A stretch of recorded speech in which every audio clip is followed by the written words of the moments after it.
Hello and welcome to the I Locked Myself in the Bathroom Twice AMA podcast. We're starting with this image, apparently. Yeah, it's an image of a bathroom, because that's probably what I'm going to be forced to talk about. I already want to hear the stories now. Yeah, so I locked myself in the bathroom twice. Should we introduce properly before we get into so You're Joe, I'm Tony. Joe Scornbrace, your usual podcast host, and I'm joined here by Tony Tonesonati. Hello, I'm here, waiting patiently for this amazing story. After we recorded the podcast last week, I was like, oh yeah, by the way, I locked myself in the bathroom then I had twice. to leave really quickly because it was like, I had to get home. So I was like, oh, I want to know more. But then... So I said, oh, it's okay. I'll tell you the story live on the podcast. Yeah. But since then, there's been another incident, apparently. There's now two. Yeah, I locked myself in twice. Okay, because when I left, there's only one incident. So it was like a few weeks ago now, but it was late at night, and I decided I was going to have a bath. So I ran a bath, and I go into the bathroom, and I shut the door and I lock it, and then I go to walk out of the bathroom, and I realise the door's stuck. And it opens inwards as well, so I can't force it open from the inside. From the inside. So I'm just sitting there, like, locked in the bathroom, and at this point, I'm the only person in the house as well, because my sister, who's usually here, is with her boyfriend, and my parents are on holiday, so they're not even in the county that I'm in, right? They're miles away. Do you have your phone? I did not take my phone into the bathroom. Now I know people at home, you always take your phone into the bathroom so you don't get bored on the toilet and stuff. But I forgot this one time to take my phone into the bathroom, and I got locked in. So how? So this is like you had to escape, like so prison break style. Literally no one could help me. I was going to be stuck in the bathroom at least for like a night and probably most of a day. But you have water, though, so you wouldn't die. Yeah, so I had access to running water, but so it's not the lock that's broken. The lock comes undone. It's like the actual mechanism of the door is like jammed in the on position, so I can't pull it open. Yeah. So I had to try and like jam this thing open. I was trying to engineer my way out.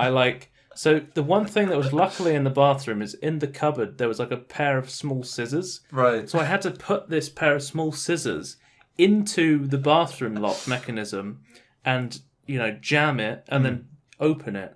And it took me probably half an hour of doing that, but I got out. I called my sister and I said, "Don't go in the bathroom." And then I was like, "Okay, it's fine. I won't get locked in the bathroom again." The next morning, I woke up early, like 8 o'clock. Yeah. I walk into the bathroom, I shut the door and I lock it, and I'm like, oh, fuck. But this time, I brought in my phone, because I was like, right, I'm never going into any bathroom again without my phone, because I'll be trapped forever. But I woke up and I was like, I instantly muscle memory shut and locked the door, because I instantly forgot that I, had just locked myself in the bathroom literally the night before. Okay. And I'm like, oh shit. So I try and break out before I call someone because I want to save myself embarrassment, because I'd called my sister before saying I locked myself in the bathroom, and I didn't want to call her again and be like, I did it again, even though I knew it was going to happen. You're the one that warned her not to do it. Yeah. So I decide that the best course of action is to call... I think I called my dad first. Right. Because I was like, he'll probably know what to do. But he wasn't there. So he says, have you tried calling Daniel, my brother, who's usually on the podcast? I said, oh yeah. So I call him, and because I knew he had a toolkit. So he comes around with a toolkit, and he brings some screwdrivers. And he goes, and then we're not quite sure what to do. He tries knocking down the door for a little bit. Right. That doesn't work. And then he calls back my dad. So we've got my dad on the phone. My mum's on the phone. He's got it on speaker, and then he's with my uncle and my auntie at the time. So they're all trying to say, right, you should do this to get the door unlocked. It's like complete chaos. I'm just sat in the bathroom. It's like a conference room trying to get out this bathroom. I had my headphones on at the time as well, actually, because I have wireless headphones, and I was just listening to like an Ice Poseidon VOD. So I was like, I had my phone as well. So I was like, you guys sort that out, and I'll just listen to this, right? So I was fine. The beauty of wireless headphones. Yeah. And so they're trying to figure out what the hell to do. And I think eventually my dad's like, you should unscrew the hinges on the handle to try and fix the mechanism. I would agree. So we did that. Did that work? No, that didn't do anything. No, that didn't help at all. And then he was like, you're going to have to break out the same way you got out before. And I was like, well, I can't do that. I've tried with the scissors for like half an hour. I can't do it. So what happened was there's like the garage is next to the bathroom. So my brother gets a ladder and he goes up onto the roof, which is like a flat roof of the garage, climbs up onto the roof, and he hands me a screwdriver through this tiny gap in the window. You can open the window a tiny bit, so there's no way I could climb out of it. No. It's not a fully openable window. I tried unscrewing the door handle from my side, but it didn't do anything because it was actually the door locking mechanism itself. So I just had to shove this screwdriver into like the door hinge and, break it open. And I did that, and I got out the bathroom, and then I made a sign to say, "Don't go in the bathroom because it's broken." And everyone's like, "No, probably no one's going to go in there now that they've heard you got locked in there twice." And I was like, the sign's not for everyone else. It's for me. When you first wake up. And then my dad eventually, he fixed the door, and that was it. It's a fantastic that's the story. It's a fantastic story. I got locked in the bathroom twice. It's like, the first time you got locked in is like a brilliant story by itself. But the fact that happened twice is brilliant. Well, the first time I couldn't literally get out unless I broke out myself.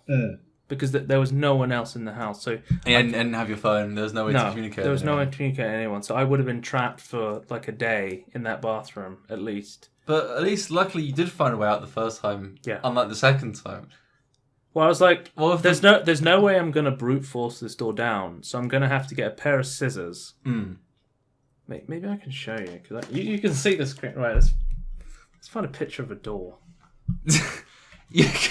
We're doing it live, everyone. I'll show you a picture of a door. Wow, this is the most advanced Google search I've ever seen. Yeah. I want a bathroom door. Yeah, you want an internal door. Yeah. Let's see if I can find one that's like the one I had. You just So want these like are all poor examples. It's not a handle like this, but no. Fine, so I'm putting like a pair of scissors in this hole here, right? Yeah. Into it, and then pulling back with it to unhinge it from here and pull it open, basically. Yeah, because the actual mechanism to pull that thing back normally isn't working at all. Yeah. Right. So I had to do that once with a tiny pair of scissors, and then the next time, it was a screwdriver that Daniel handed me through the window. Yeah. But eventually, I did get out of that bathroom.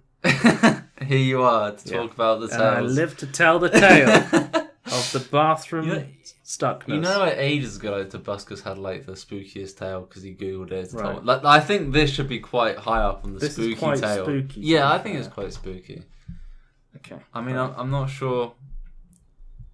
I don't know what would top it actually, because I think spookiest tale is quite hard to top. I don't know if anyone.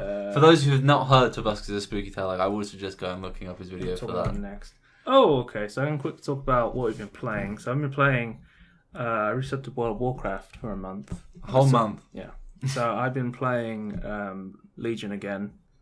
I was playing my monk again. I got the class mount. So I have Bung Lao, I think his name is, which is like a tiger. Because you do this like super long quest line where you're this mysterious stranger's like, you need to find this tiger. He always, the Grand Master of the monk order always rides him.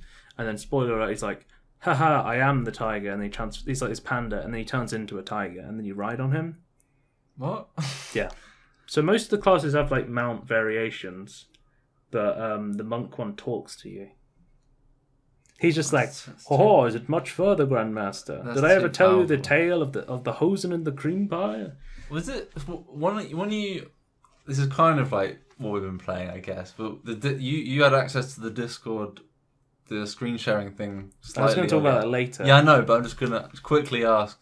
You were subbed at the same point you showed me through Discord, because you screen shared and tested that, right? Okay. Okay. But yeah, we'll talk about that later. It's on the. I just remember to go On through the quickly. to-do I list. played my druid again, and I played a warrior because warriors are broken. Still. Yeah. They always broken, right? Sometimes, if they nerf warrior, like half the, I think that the statistics show they are the most popular class in World of Warcraft. So Yeah. if a class is going to be really strong and people are going to complain when it gets nerfed, it's going to be warrior. Right. Okay. Anyway, what's next? Oh, Overwatch. So they just released a new deathmatch arcade mode on the PTR, and yeah, it looks pretty good. They released a new map as well. Okay. It's like a French map with Widowmaker. She's I'm French. That's all you know. It's a French map. I've heard from my boy Martin Nilsson. It's very fun. I was going to say he said it was very French. Well, what he was saying was like he doesn't enjoy playing team-based things in Overwatch, and this is like the only thing where you can not play on a team because there's free-for-all deathmatch, and then which is just deathmatch, and then there's you're literally against everyone. Yeah. And then there's team deathmatch. Okay. That makes sense. So well, why does he like the game if he can't play? Okay. I don't know. He just said he doesn't like playing on a team anymore. This is the new map, Chateau Gilead. I'm not sure that's how you pronounce it, but is it opened on the? Is it open on the next tab? Yes, it has. Beautiful. I've hidden the tabs to make this more cinematic. Is it 24 FPS as well? Yeah, we're on full screen. We're cinematic. It looks very French. Yeah. I'm not sure what I feel about it actually. Like it looks kind of mad to me. You know when Napoleon Bonaparte was like exiled, he went to go live in a little island by himself. I don't think the island was that small. Maybe that was the island. I don't think it was that That's small. Napoleon Bonaparte's house. Okay. Didn't it seem like didn't he get like you were exiled to like a little island the first time, like close to France? Then he escaped. And they took control again. They exiled him. It's quite interesting. Then he's exiled him again, like near Africa. One of the stories is that he was going to kill himself when he was on that island. He was going to poison himself, right? Okay. So accomplish what? He didn't want to live anymore because he created like the greatest empire France has ever seen, right? It was pretty. He'd been exiled. And he's like, right, fuck this. I don't want to live anymore. So he decides to kill himself, to poison himself, right? Yeah. But he goes, I'm Napoleon Bonaparte. You know, I'm not any normal human, right? I need to give myself way more poison than it would kill the average man, right? Yeah. So he gives himself way too much poison, and his body rejected the poison, and it went out of his body. And his own hubris was the reason he survived. Yeah.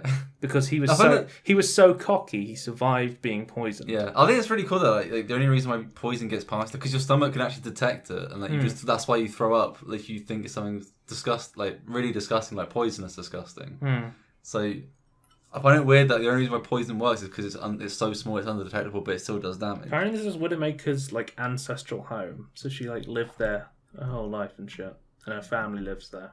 What? Okay. Yeah. Is there like pictures of her just like?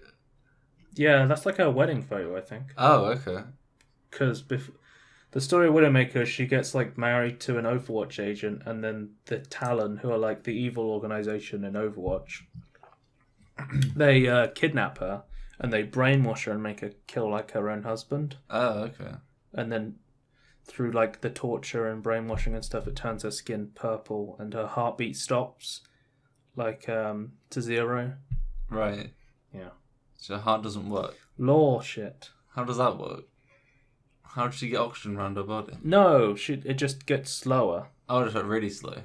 That's why she's like a good sniper, I guess, because she has like a slow heartbeat. Okay.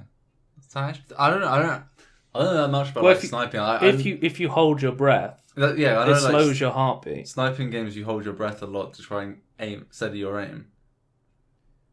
Your heartbeat makes you steadier, I guess. Okay. I'm not a scientist. I don't know much about sniper rifles, to be honest with you. They're not real. I feel like no, I know they're not real, but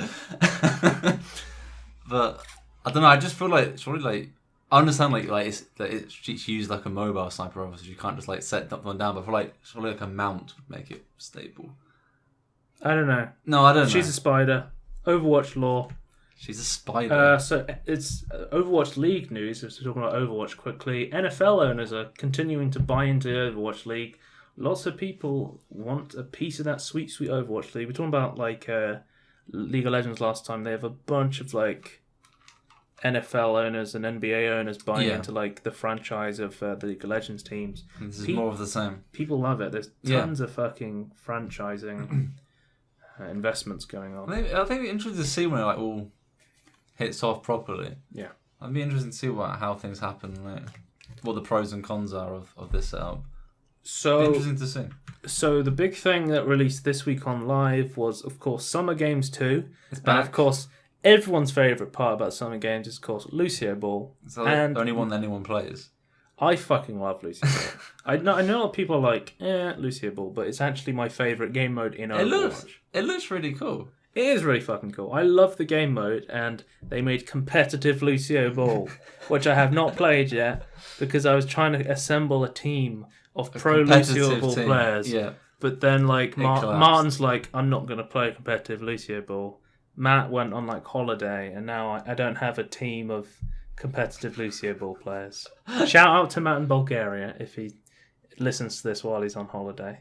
Because we've got a conspiracy theory for him for Game of Thrones later, when we talk about that. Very soon, actually. Yeah. But yeah, I love Lucio Ball. The ball does look a lot like Rocket I was watching League, Donkey stream the other day, and I was like, the McCree skin's really cool, but I saw him using the new McCree skin, and I saw his gun as a flare gun, and I was like, fuck, I need that skin. So you're trying to unlock I need it. Have you got it yet? I have like 2,800 coins, so if worst comes to worst, I can just buy the skin before the event ends. Right, I just need like 200 more coins. But yeah, I'm probably going to be spamming it until it ends. I think it ends the 26th, and if that's wrong, I'm fake news. And you're fucked. I think it ends. The end coincides with Gamescom then, right? Because Gamescom's like 26th this year. And just speaking about that quickly, Gamescom last year is where Blizzard announced Legion. Yeah. So we'll see.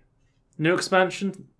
I thought they weren't doing like every year thing anymore though, because it was such a bad idea for I think they're just going to talk about 7.3. Okay. Well, the new patch. That's pretty interesting as well, though, right? Mm-hmm.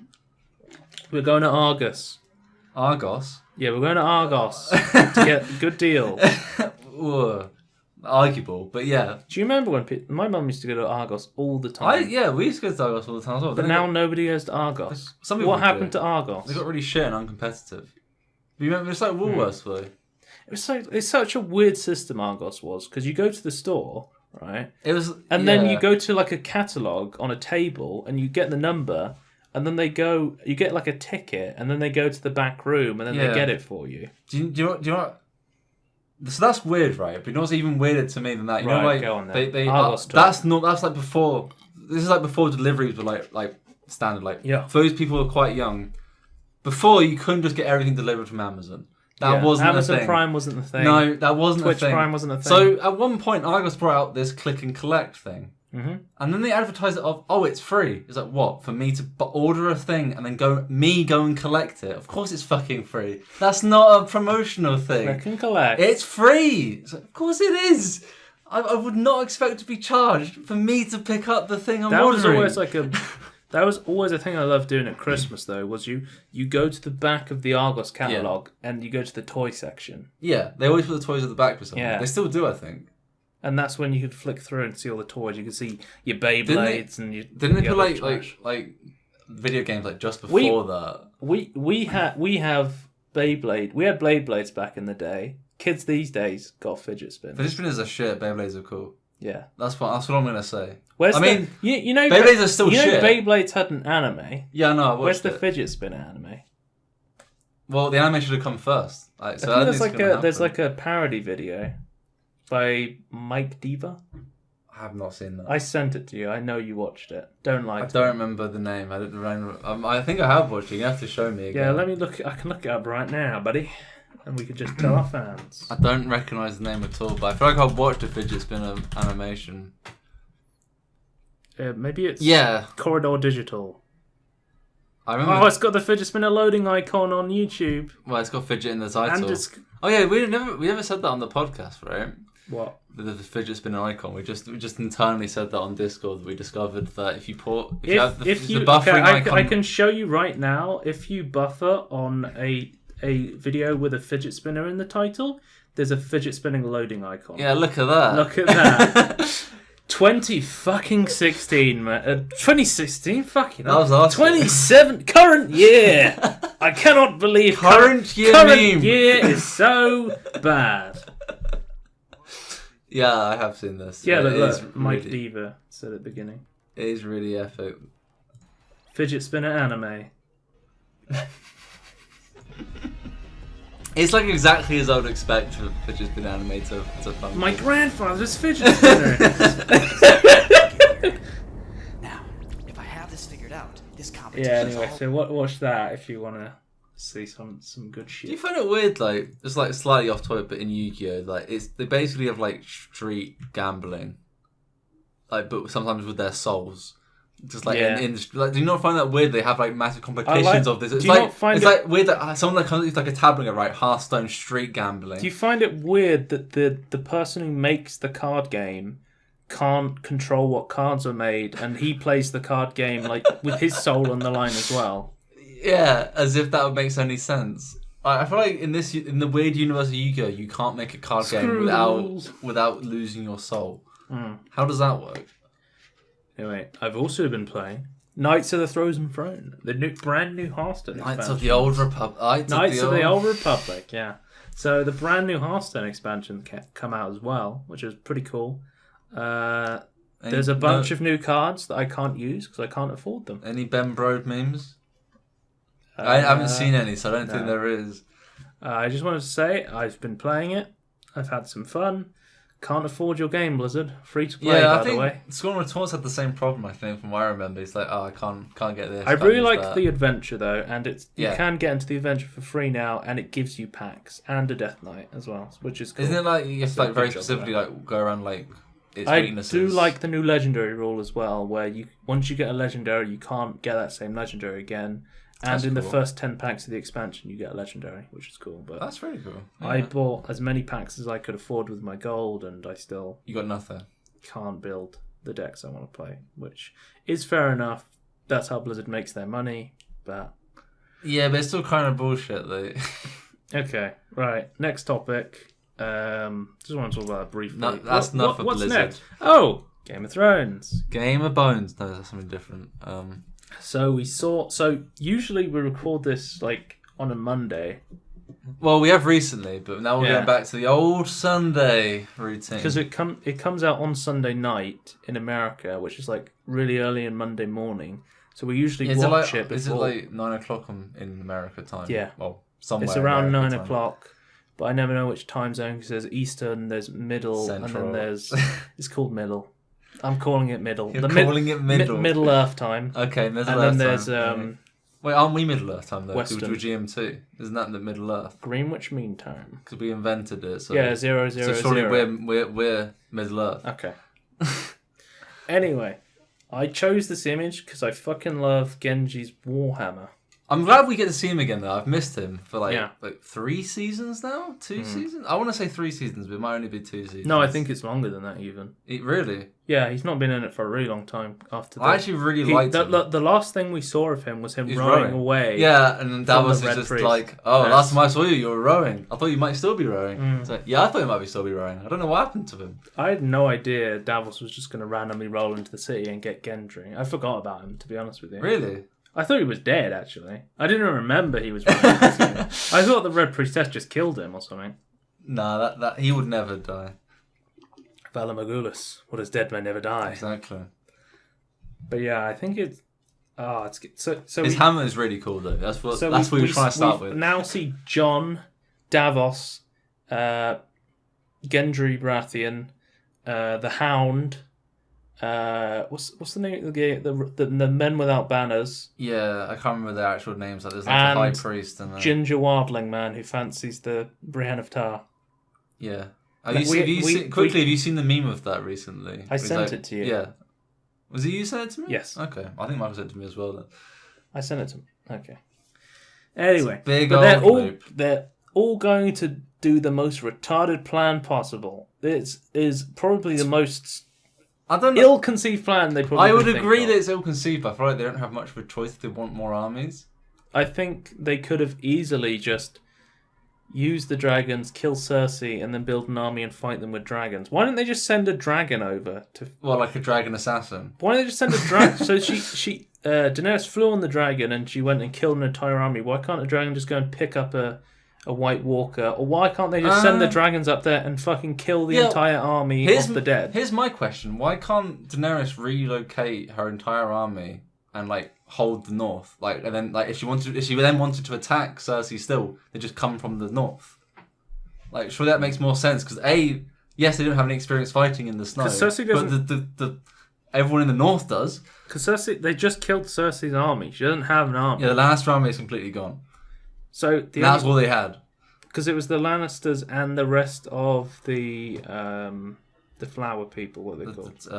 Tyrells. Yeah. The under Tullies. The Tarleys. Tarleys, that's it. The rest in peace, Sam's dad. He got burnt. Daenerys is fucking evil right now. She's burning everyone. To be fair, but to be fair, what would you do though? Like they would have just they wouldn't executed them. Yeah, exactly. So what's the difference? Burning them alive reminds them of the Mad King. Yeah, I don't really see a problem with being burnt alive personally. Like if you're gonna die, it's the most painful way to die. I would rather have that than my head chopped off. But it's a quick, painless death. Yeah, but I think you with heat you overheat very quickly and die. I understand that it's painful, but I would personally rather be burnt than head chopped off. But I understand that everyone in Westeros are scared of the Mad King. Yeah. So yeah, she could have just killed them normally. That would have made far more sense. I don't know why she had to use dragons. What do you think of fermented crab as an aphrodisiac? I'm going with no. No.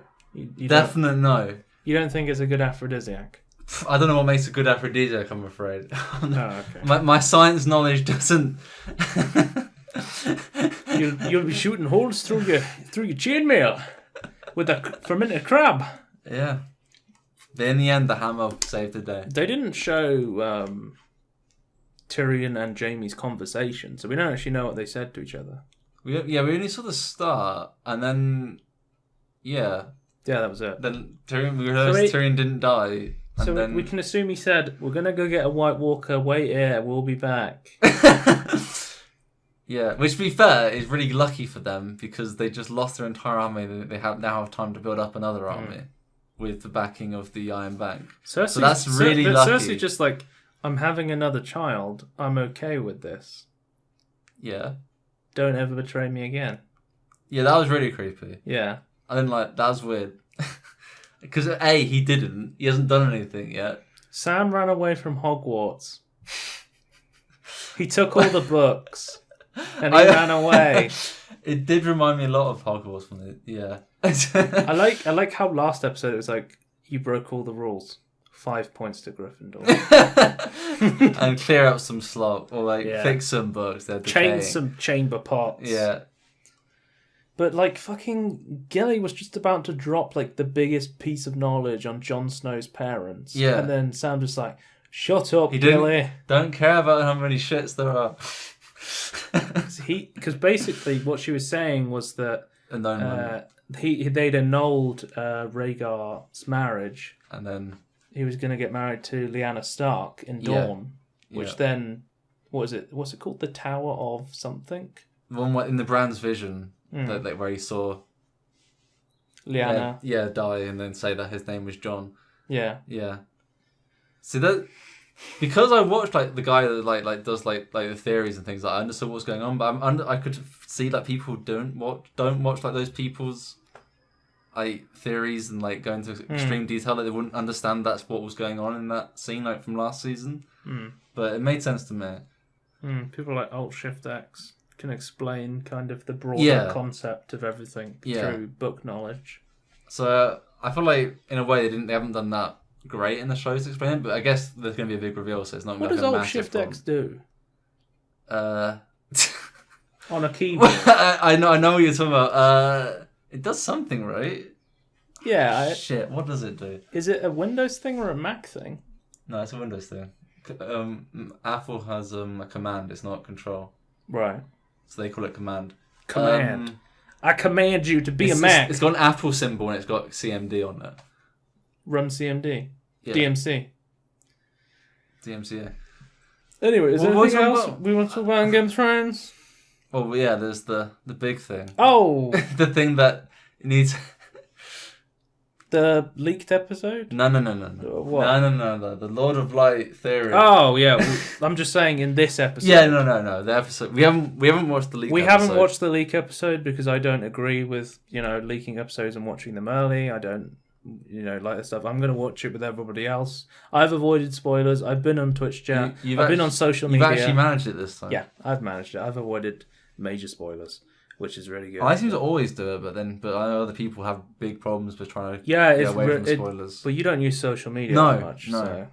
And I don't read YouTube comments. I only read what people I already know, basically. So yeah, our good friend and patron of the podcast, Matt, Wrestling Matt, as I call him, because he was on an episode where he talked about wrestling. One of our top episodes on YouTube, I want to say, was on Vidme. It was one of the most. It's a viewed. popular episode. It's a popular episode on both of them, but it was number one for either YouTube. Or But every time I ask him to come on, there's some scheduling issue. He's a Yeah. very busy man. He's in Bulgaria right now. being busy. He asked if we could record this podcast early so he could listen to it in Bulgaria, and I said, no, can't be done. How early did you want it? Or in the morning? I think he wanted to listen to it on the plane or something. Oh. He left on Friday. So. You can watch old podcasts. Yeah. Anyway, so we always, as soon as we saw Ed Sheeran in the first episode, that's when we immediately started shitposting. You knew it.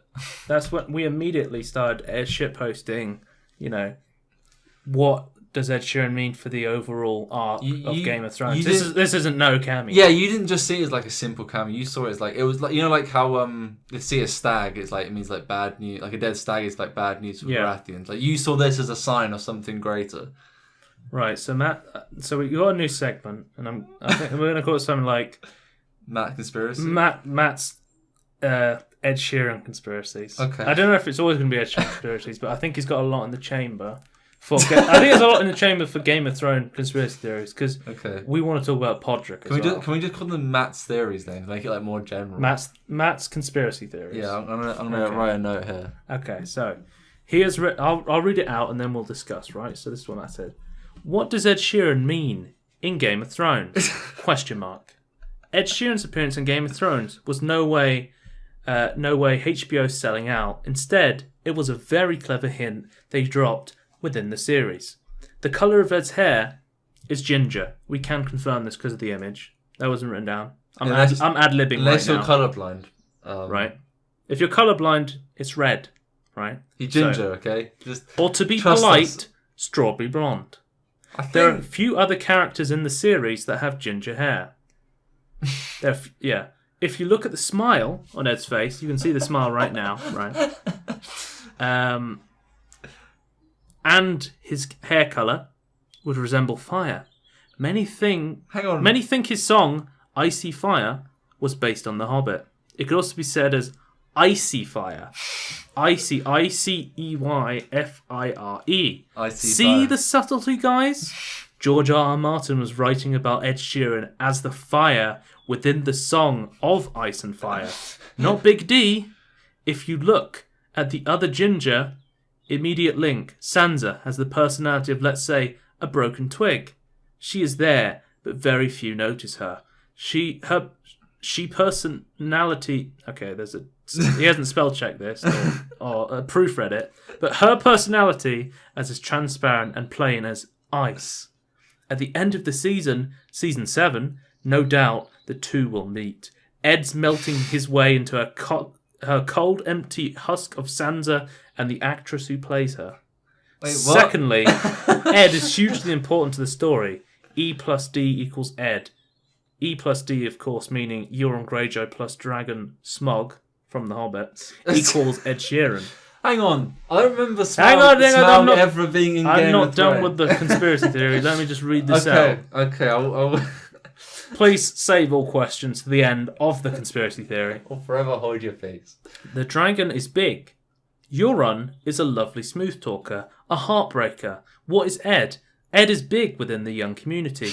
Internationally, Westeros in this case.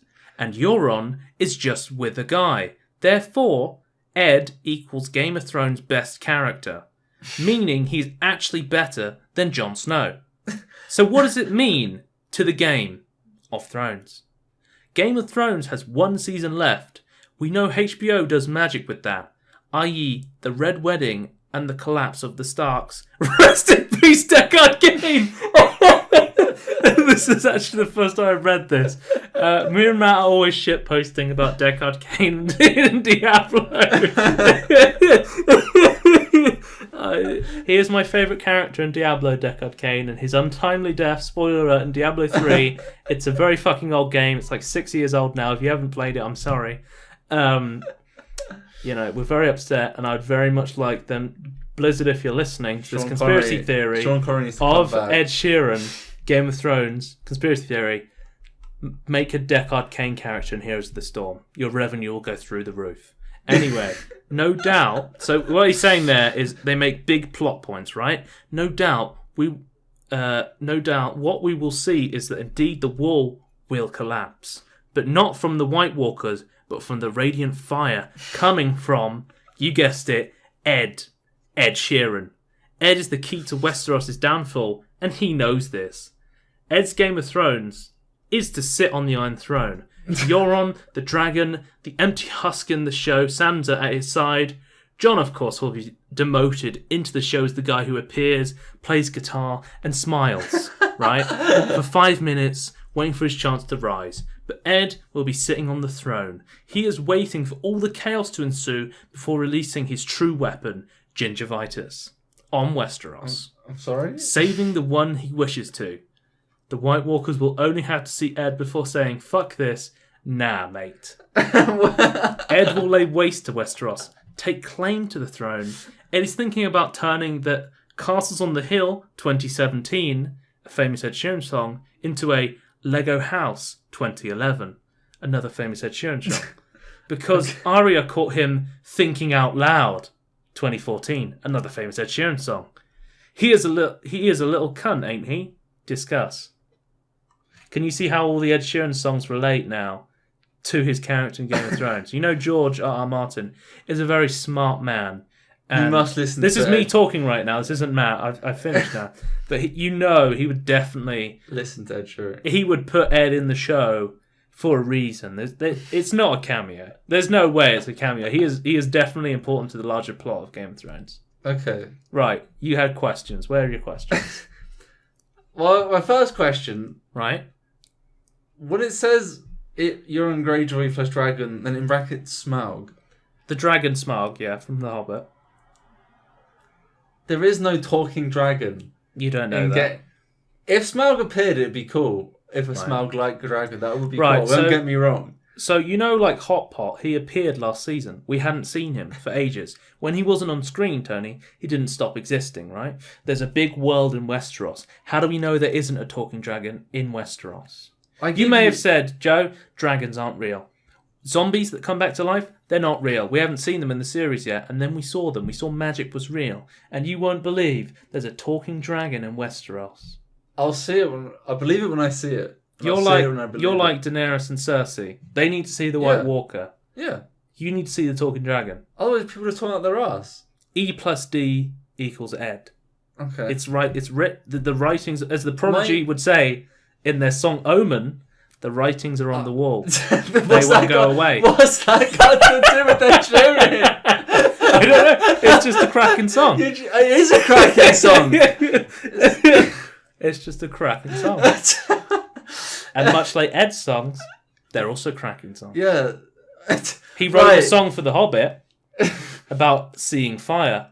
Icy fire. Right? My next question.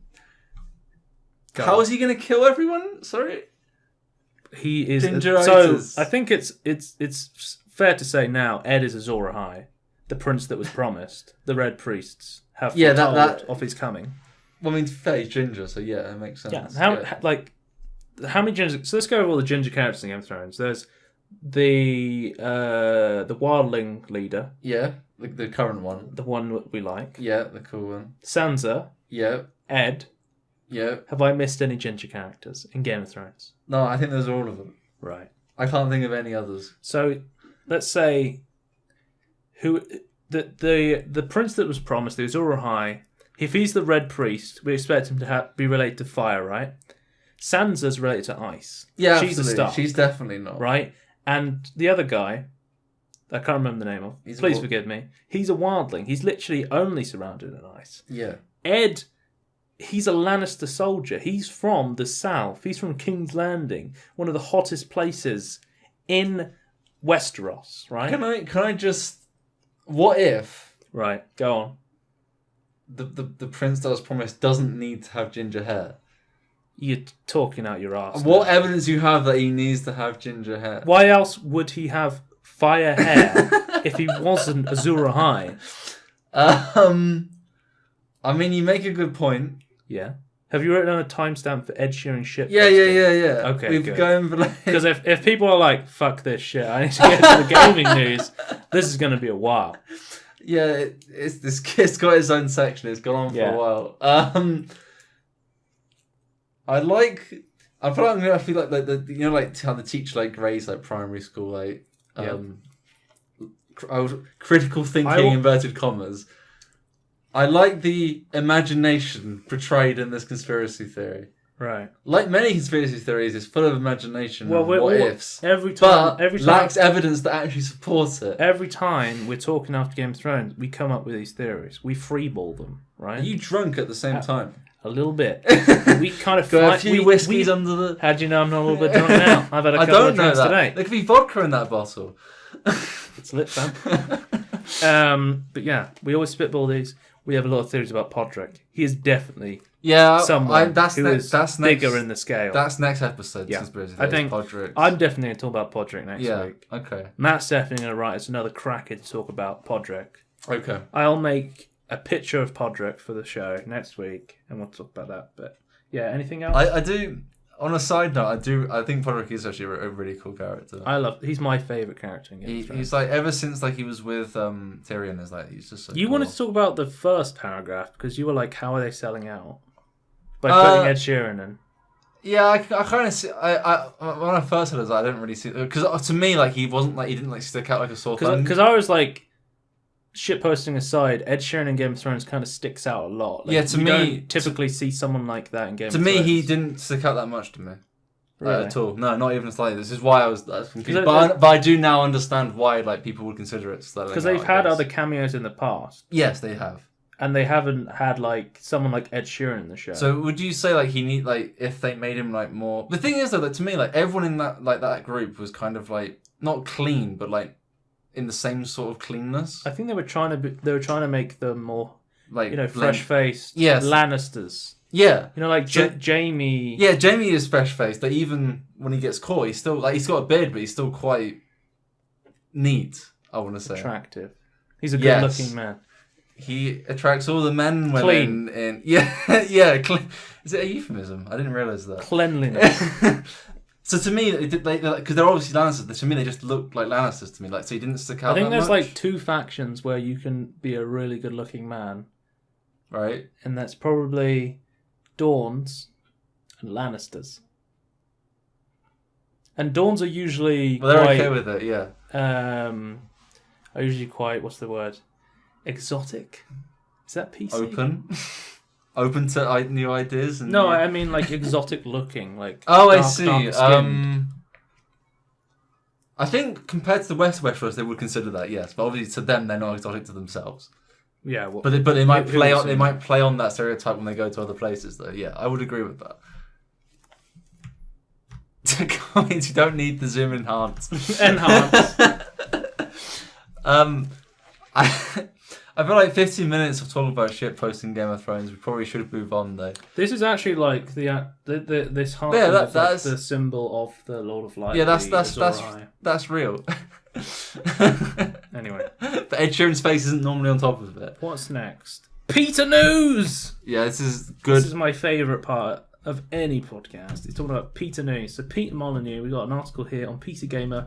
The trail, or the trial as I like to call it sometimes. It still is in trial phase. Right? The Trail Frontier Challenge is now on Steam. Yes. And it costs money. I don't know why. I was under the assumption it was free to play on Yeah, mobile. I don't know what's making it. It's quite expensive for what it is as well. It's like It's £11. Yeah, that's quite a lot. $15. So I was like, I can finally play Peter's game, and it cost £11. And I was like, I'm not playing that shit for this game. Or you could just like get it for free on like borrow someone's tablet. Like I don't know how long you would play it for. So apparently they reimagined it as a strategic experience for the PC version. it looked pretty much the there's no same. microtransactions apparently on the PC version either. Yeah, I understand that though, but sure, to me, like microtransactions didn't seem that Tony, required. the PC version of the game will feature new weather effects that will impact player progress, as well as improved That sounds clothing, really shit. gear that will confer various buffs. Once Eden Falls is reached, players can take one of 5 professions: explorer, hunter, lumberjack, cook, or tailor. Each has its own unique skill tree, and while the mobile versions are free with in-game purchase options, the PC version costs money. Yeah. That's the part that confused me the most, because I was like, it's free to play. I went on Steam, I'm going to play Peter's new game. It costs money, but there's no microtransactions. So it seems like they're doing a different business model for a different platform, which is interesting. Yeah, Trust I Peter to do it. want to see more of this, because to me, like, I feel like maybe, like, I mean, how much have they actually changed to make it, like, because normally when you make a free-to game and you get microtransactions in, you alter the Freemium game. Yeah, you alter the gameplay so people have almost, well, not have to, but some of them don't. But most of them make it so you have to pay money for it to get like any further in a good amount of time. I'm wondering how much they've actually changed that. Not that I got very far with the trail, because it was very weird and I was very According confused. to Steam tags, it's like a walking simulator almost. Yeah, it's always been a walking simulator though. You walk on a trail and you pick up stuff. The rain looks meh. Right. It's like That is- 22 cans. This is their second game, right? They made Goddess, right? Yeah, they made Goddess. I can't remember if Goddess was their second game or their first game. No, I think it was their first. Was it their first? Goddess and Goddess Because Wars, Goddess right? was like kickstarted. What the fuck? I I don't remember really that part. don't know what's going on. What? The Cardgame bit is the thing that confuses me the most, by the way. I want to play this, but I don't want to pay money for it. It's not I don't want to worth- give any more money to Peter until he's earned my trust, which he will never get, because I don't trust that man.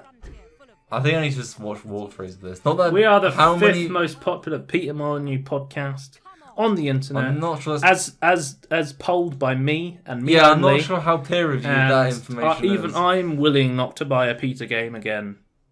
Yeah, you've gone so far down the rabbit hole you don't want to climb out. Yeah, So does that analogy work?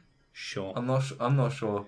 Well, I'll keep an eye on it, see I- if it goes on sale, and see if I want to try it. From what I remember, But we'll see more. from what I remember playing of the free version, I don't think it's worth £11. Hmm. Like £5, like at a stretch.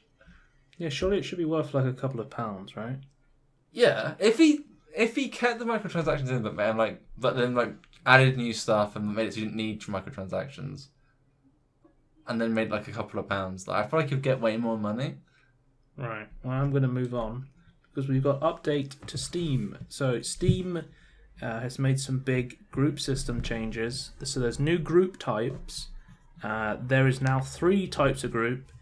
Public groups that anyone can join, restricted groups that people can request to join, and closed groups that are only invite only by members that are given the power to invite people. Yeah, admins And they did this mods. because they noticed a need for people to request an invitation to clubs. So, like, you have the over 1,000 Steam points club, right? Yeah. Or the over 1,000 Steam level club, or a mod maker club where people make mods, and people could go, "Oh, I'm a mod maker, I want to join this," but they don't want to let everyone in. Yeah. Right? So now people can request to join that group. It makes sense once people have achieved like an achievement criteria to joining a group, they can now request an invite, and it makes the process a lot easier.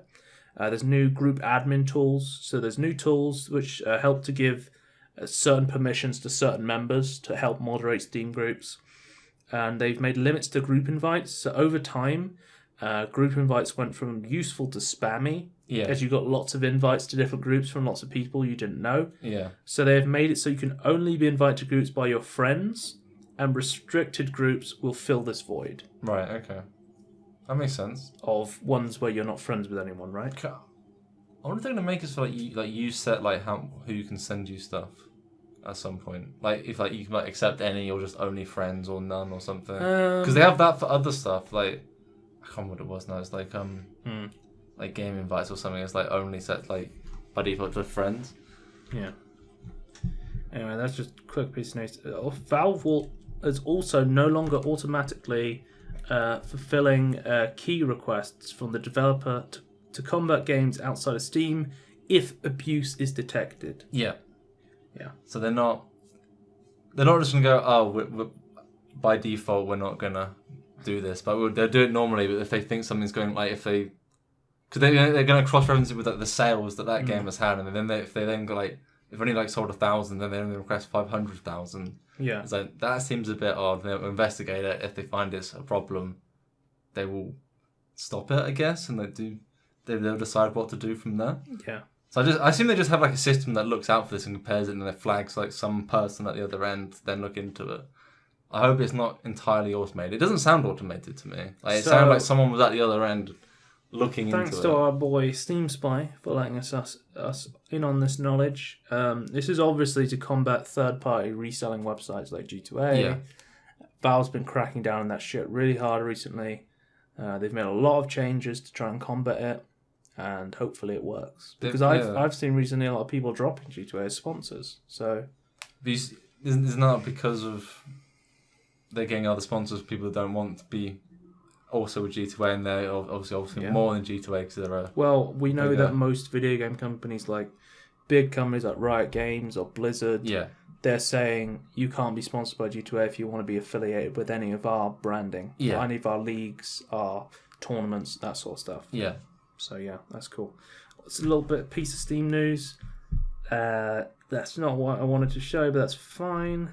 I was just going to do this one quickly.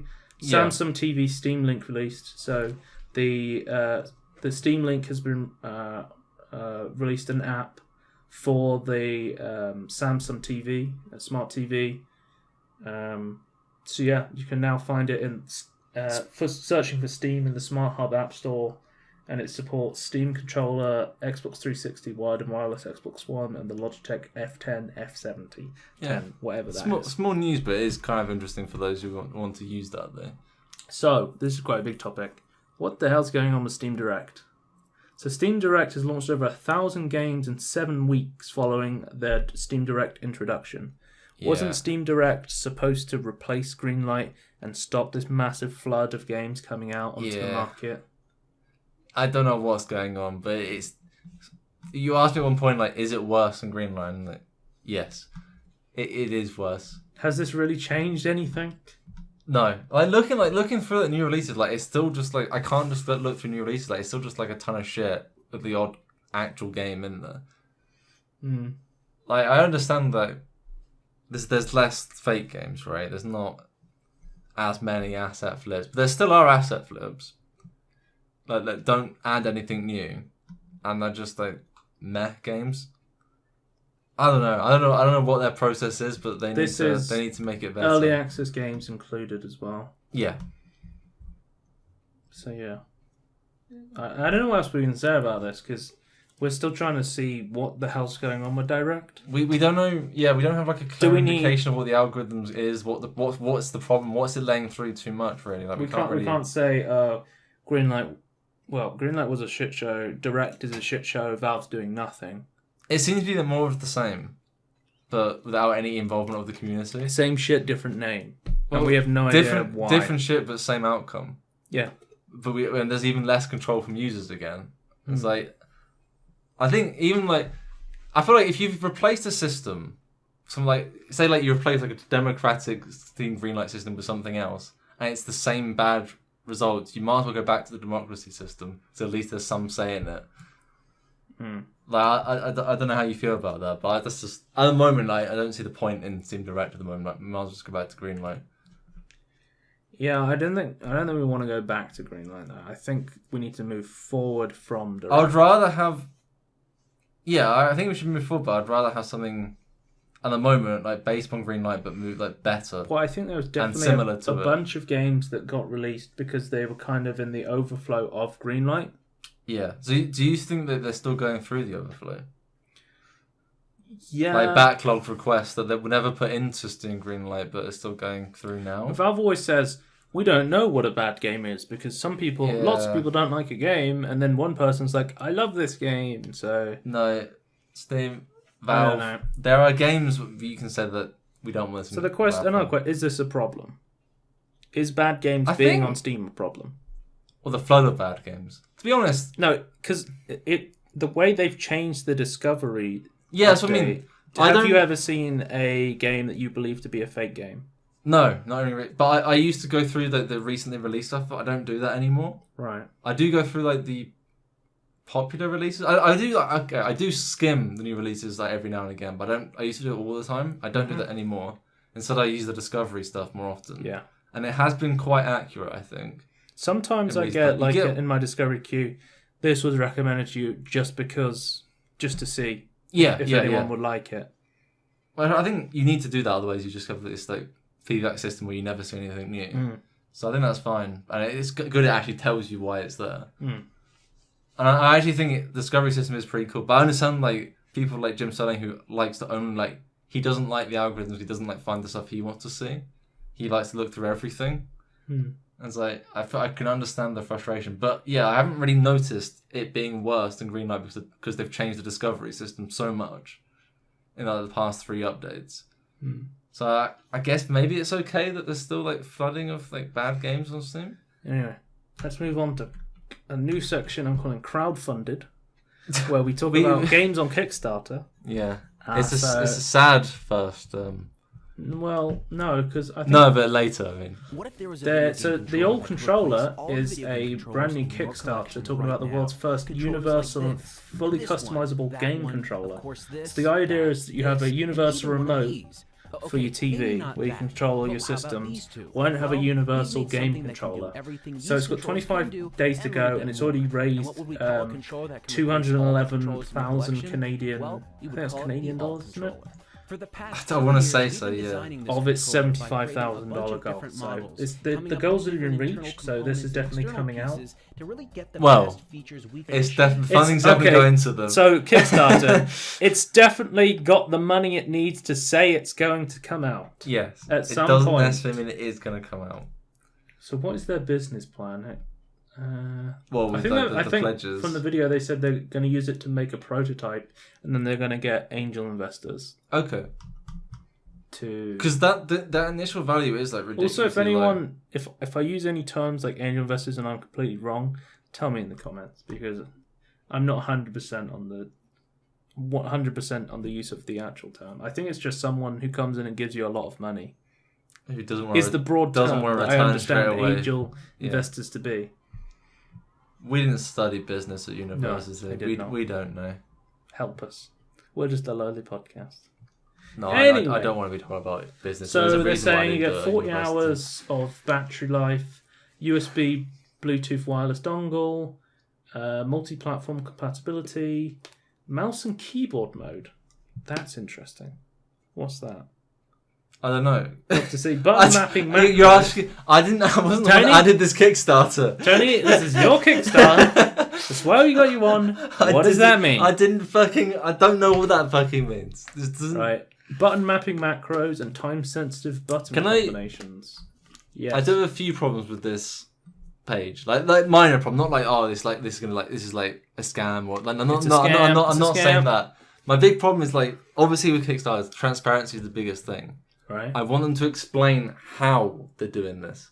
Have they got a big battery? They had a short video time. Yeah, I know. But for 2 minutes. Just focus on the battery life. Do they have a big battery, or are they purposely making it so it's Elon Musk made them. Or they're making it so the program's really less intensive and really smart of when they use energy. I want them to explain how they're going to accomplish these things, which they haven't. I guess they sort of have, but not the console enough. Connectivity is that there's going to be a USB dongle that you plug into the device. Does it say what they're using to communicate? Like, they're using think Bluetooth or it wireless? says you can use whatever. It says you can use. You can Oh, you use can use USB, Bluetooth. Okay, that's fine. You can use Bluetooth, or you can use the wireless dongle. Yeah. Because you can go dongle, wired. Because some people have like massive issues with Bluetooth, while other people for have PC massive without issues with Bluetooth. wireless instead. So I think that's good that they have in both. And then there's an interface on the controller, so you can pair it Yeah. easily. Windows. This is just a video going through showing you how to pair Gamepad. things. Start advertising. I know this Go to your music. PC, make sure the Where's this music Is from? this not copyright music? It's probably copyright-free Hit music. that to pair. Once it's connected, turn off. I the hope TV so, screen. because you're turning it up so we can hear it. Oh wait, it's on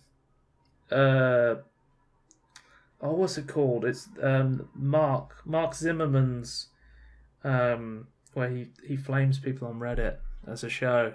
What's it called? I don't know. It must be copyright free if he's using it. That's why they're using it for the YouTube video. What's it called?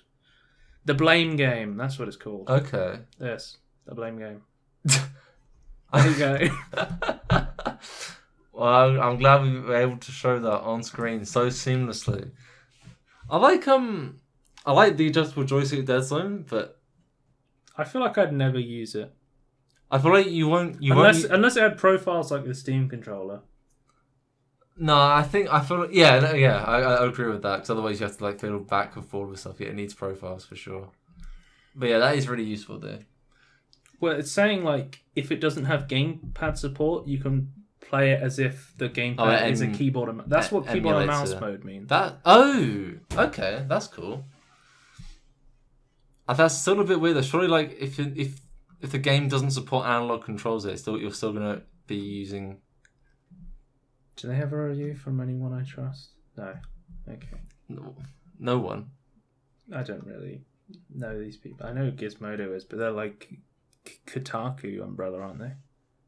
I think so. Aren't they under the Gawker umbrella? Can you go down to the big list of things? Like who else was there? This guy. I think Yahoo is the best one for sure. Yeah, I think you're right. There isn't anyone there, is there? Like so super trustworthy. Just to trust their name by itself. Apparently, it's going to work on the Nintendo Switch as well. So that's interesting.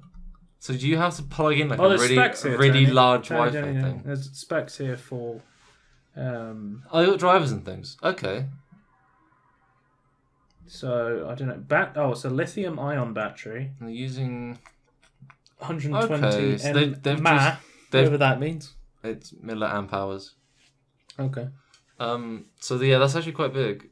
So I guess they just stuck a massive battery in it.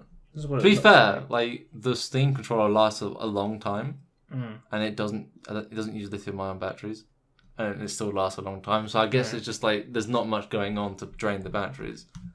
So what do you think? They've got their timeline here as well. Timeline's good. If they can stick to it, we'll see. They update the people who backed it and say if they're actually keeping to it or not would be great. Apparently May 10th next year is when the shipping begins for the controller. So we'll be back on May 10th to see if people got their... After May I the have to 4th write a be note with you. down. I have to write on my calendar, May 10th, did people get their Well, controllers? it's 6th day after Star Wars Day, right? May the 4th be with you. Yeah.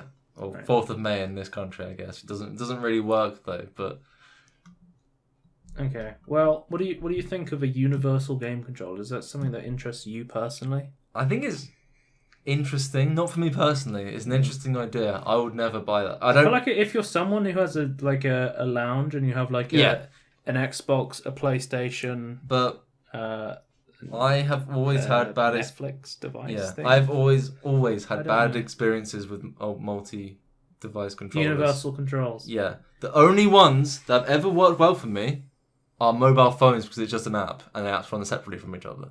Okay. So, in my opinion, that's the way to do it. I used to have an app on my phone where I could control the mouse on my computer. What? Yeah, I used to use Why? it so I could watch things from bed.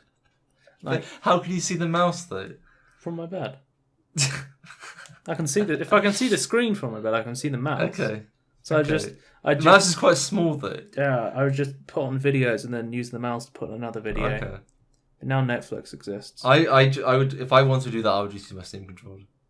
You can do that with your Steam controller on anything, on like a web page. Yeah, there's Really? the things on the back of back buttons and forward buttons, and then the little You can set it up to control your mouse. The camera scroll moves the mouse. Then on the left you can scroll pages.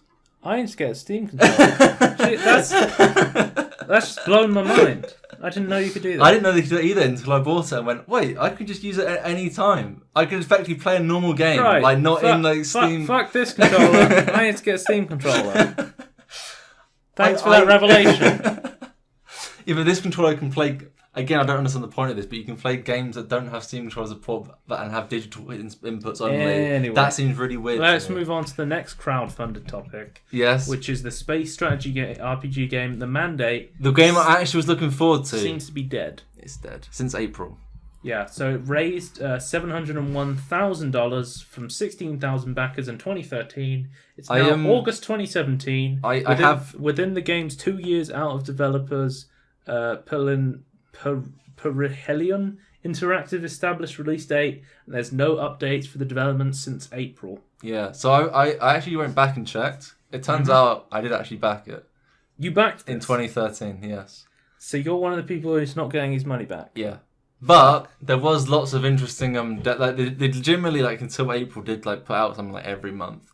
So you basically paid for them to make interesting content for you to watch, and then never. Get As the someone game who off. actually interested in game development, it's actually kind of useful. But yeah, it probably wasn't worth £40. I didn't even know you backed this. I didn't know. I forgot I backed it. I was following it because I was interested in it, but I forgot I backed it. Have you received any word from them about any compensation for your backing? No, since the last thing they put in April was that they're having problems. They were trying to sort it out. Clearly, they haven't. And we haven't had anything back since then. Well, from this article, from what I read, it was assumed that they just liquidated their assets and they've moved on. No, yeah, sort of. They're running out of money, basically. Is what they said in the email, and they're having issues. They're trying and get more backing. Because I feel like they put right at the start. Did they ever release an alpha test? From the very start they had a little test of ship design basically. Did you get access to that? Yeah, I think I still have access to it. Maybe? What was it like? It was pretty good. Really interesting. I like the way it was functioning, but it was really not. It wasn't doing anything an actual game. It was just showing the building of it. It's basically imagine if you Civ 5. If they had a tech demo of just controlling stuff in a city. That's kind of what it was really. So I think it's a cinematic trailer. Yeah. But what I was going to say though, it's really odd because I think 6 months in or a year in, they started hiring really well-known people for voice acting. Well, or at least looking into it. I was aren't you doing that way too early? I'm not sure you've got that much money.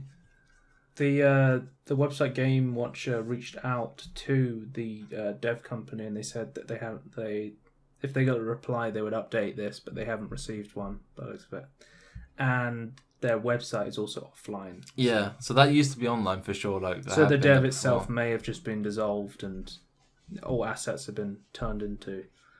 Yeah, they no longer own the servers, so they can't pay up the servers. So that's been turned off. Basically, kind of sucks. What was interesting about this game, if you don't mind me asking? So you build up so you design your ship, and each module had crew capacity, and the crew really involved into it. So it's it was and you basically just you were the captain of the ship, and you then go and do stuff with it. And I thought that was just really cool because it was, in SimC, each person's an actual person. Yeah, it's kind of like that, but for ship battle. And I thought that was a really cool idea, and I wanted to see more of that. Check my notes. Also, I do want to point out that this was said in 2013, so obviously more stuff has come and surpassed it and stuff. In other terms, to me that sounds now it's a lot easier. Yeah, Metal Gear. They have not surpassed Metal Gear. We know what has surpassed Metal Gear, but we can't show on YouTube. We might get banned, actually. Yeah, I think we would. If it's up on YouTube, then surely it's fine. There. I don't know. What was I saying? I was saying something about you said Metal Gear. Oh, yeah. So to me, when I first heard, it's no one's ever done anything like this before. Really hard to do. Then Cities Skylines came out, and added loads of little people. Obviously, it's a completely different genre, but every little person has some sort of logic to it. Mm-hmm. and it's like now it doesn't seem as difficult to do. So I'm not sure where they spent all the money, other than voice acting. In 10 years' time, we'll get a video called What went wrong? "What Went Wrong." What's the Mandate? I understand like it got like positive, but I never thought it was like a massively popular. Like it wasn't like a super high. Would you say this is on the level of like Yog Adventures or Goddess? Yeah. Yeah, as like a failure. But at least Goddess came out. Yeah, kinda. You know, but at least it came out. Like it's bad and like terrible, but it came out. Peter made a game and it was bad. Like the other two examples, like the Yogscast one, they went like had money issues and they got disbanded. That was still like the scummiest thing ever. They've never really properly addressed that. No, they should really like. It's up to the Yogscast like to inform everyone who backed it and wanted it to actually say what's going on, but they never did. And I don't know why. They should really do that. Was that. a scummy thing to do. They do good stuff, Yogscast, but that is not one of them in the slightest. Anyway. Yeah, now this one is now I'm dead. not here to make enemies of one of the biggest YouTube channels.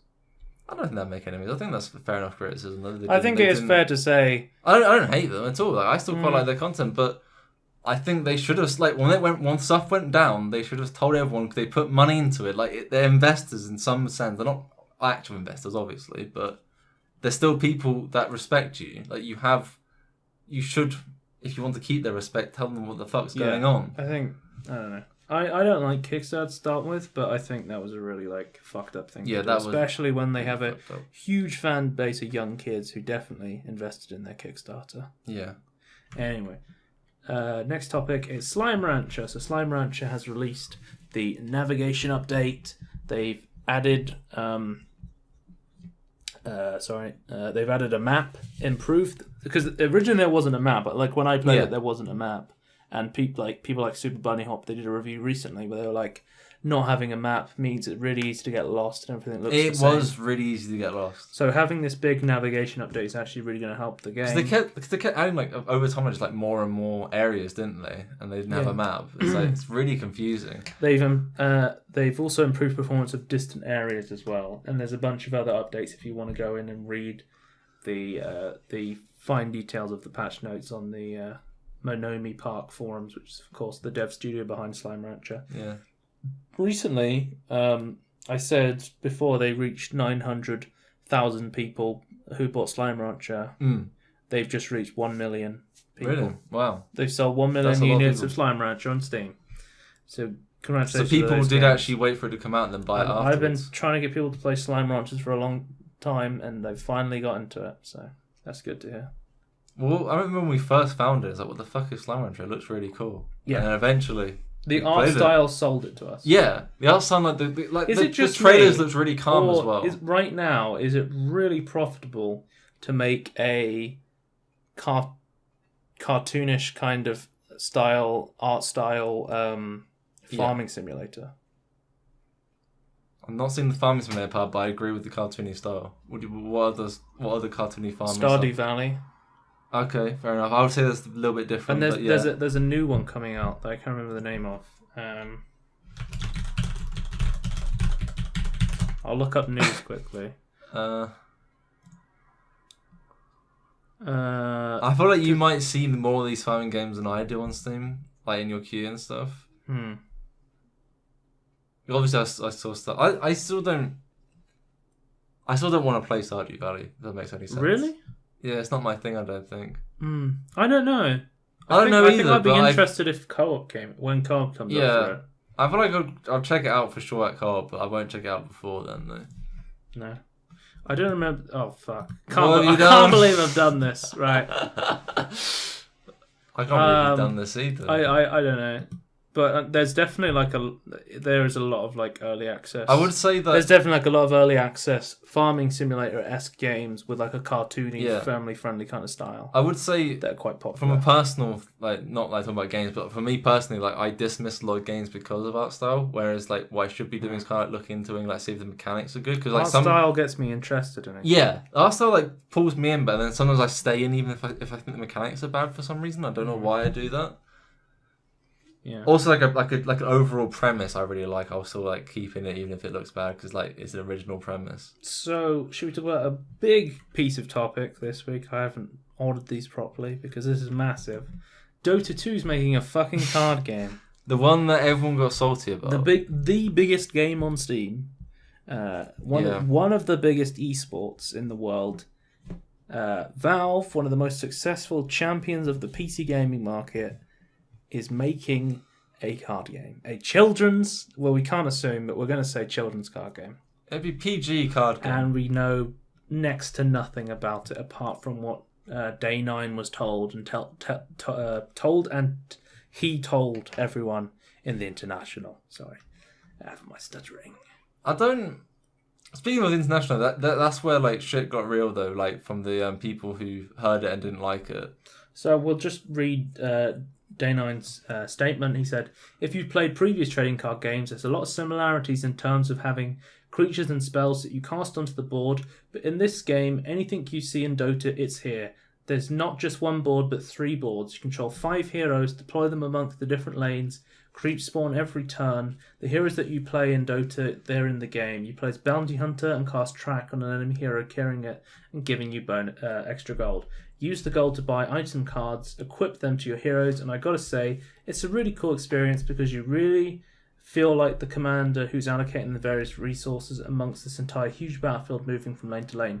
So it seems like it's heavily based on Dota itself. So for me personally, this actually sounds really interesting. I really like card games, obviously, but that actually sounds like a super interesting. That I would actually want to play that from what he says. Yeah, so it's very similar to the MOBA format, the Dota 2 format. I like it when people when card games change up how the battlefield works. It's not just one and it's just you can attack anything. I like when they change it up and make it different. I think that's a really cool thing for making different card games feel different from each other. Yeah. So one of the things that I think was good from Valve was that I know Day 9's recently getting into Dota 2 and they got him to host this event, and he's a huge card game guy. Yes. He's a big, he loves board games, card games, StarCraft, RTS guy. So he's a big fan of strategy games, right? Yeah. So getting him on board is definitely a good positive for Valve. How much do you think he's played of it actually, though? Obviously, you can't say. Yeah. He's signed NDAs and things, but how much?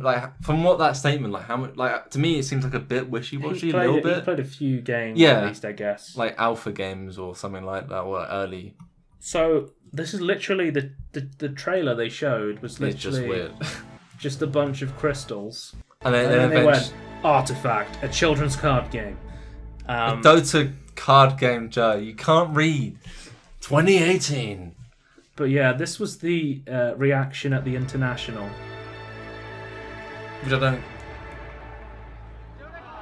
don't... Everyone's like, okay. Which, that's fine. I understand that. They were excited for something and it was kind of disappointing for them. That's understandable. That's just What I don't understand is the comments and the massive dislikes on the video. I don't understand that. I think people are probably upset that Dota is considered to be one of the most advanced MOBA games out there. It's very in-depth strategy, and then they see the likes of Hearthstone, and then they go they're just selling out to make a bunch of money, basically. Well, to be fair, that's what Valve... Well, okay, well, not selling... I don't think they're selling out, but that is what companies do. They make money. I don't see the problem. But I think a lot of people went, Dota 2 is a really cool game, it has really cool characters, why does a card game based on them need to exist? I think that may be some of the I have another question to counter. outrage. How does it... Unless they're I assume it's going to be a different dev team. Or at least extended dev team. I assume a lot of the devs who've worked on Dota 2 will go over there. Yeah. But we never know with Valve because they have the open floor dev system where anyone can work on anything. So I understand no one is the boss, but Gabe Newell owns $4 billion, so there's definitely a fucking boss at Valve. Yeah, he owns it. It's in his name. Yeah. But I feel I understand yes, there's a chance that they could pull resources from Dota and not make it as good, but is it really going to be that much of a difference? I feel like they're going to use the money to try and hire more people. Apparently there's a Smite game as well. It's not the first card game spun off from a MOBA. Smite Tactic exists. Smite Tactics That's the exists? first time I've ever heard of Smite Tactics. What? Apparently there's a Smite card game. That's more shocking to me than a Dota card Are you game. sure this isn't Hearthstone reskinned? I don't know. It looks just like it, Joe. I'm not. I might be seeing double here, but that Smite looks just spin-off like Tactics, Hearthstone. now called Hand of the Gods Smite Tactics. It's a turn-based collectible card game in the Smite universe. See, how are they differentiating themselves from something like Hearthstone, though? Hmm. Because I feel like that's just kind of more of a... I don't know. To me, I'm more excited for this Dota 2 card game because it actually sounds different from other card It's games. apparently from February 2017, a premature evaluation of the game. It's very bare bones, the Smite card game, Yeah. I should mention. We know really next to nothing about the Dota 2 card game artifact. But it does sound interesting from what... Day9. I want to say good friend, but he's not. We talk about him a lot. Yeah, we like him. We want him to be our good friend, but he doesn't know us. Sean, So- our good friend who doesn't know us and hasn't filed a restraining order yet, Day9. Much like Peter, he hasn't filed a restraining order yet either. Yeah, I hope not. I feel like We've never been to Guildford, so... Yet. you can still stalk people without going to the actual... You can still cyber stalk them. Can you get a restraining order against someone on the internet? I don't think you can get a restraining order, but I think you can still say it's a crime that's been going on. If I don't know. About I don't know. that. It'd be very difficult, but I I don't reckon know you about could get a lawsuit for that. I reckon you could get a As lawyer. Tyler the Creator once said, if cyberbullying can't be real, just close your eyes. But if your eyes aren't real, That's a Jaden Smith line. If your eyes aren't real, then how can mirrors be real, or what? If mirrors are real, how can our eyes be real? Anyway, that's it. So more Dota 2 news is that the OpenAI, the Elon Musk company, they've made a Dota 2 bot capable of defeating even the best players in a 1v1. because it was like a couple episodes ago we said that he played Dota, right? Was it? It was Elon Musk. Yeah, He played Overwatch. it was Overwatch. That was it. I feel like you said you played a little bit of Dota as well. Mm. I can't actually remember now, but yeah, definitely Overwatch. The way they did it was super interesting. They didn't build a robot and said, these are the rules of Dota. Yeah. They got two robots and they just got them to play against each other until they learn how to play. Yeah, they made a very competent network that could learn, and then played it off against itself to keep increasing the learning, but with both of them at the same time because they're basically the same thing. Yeah, that's really cool.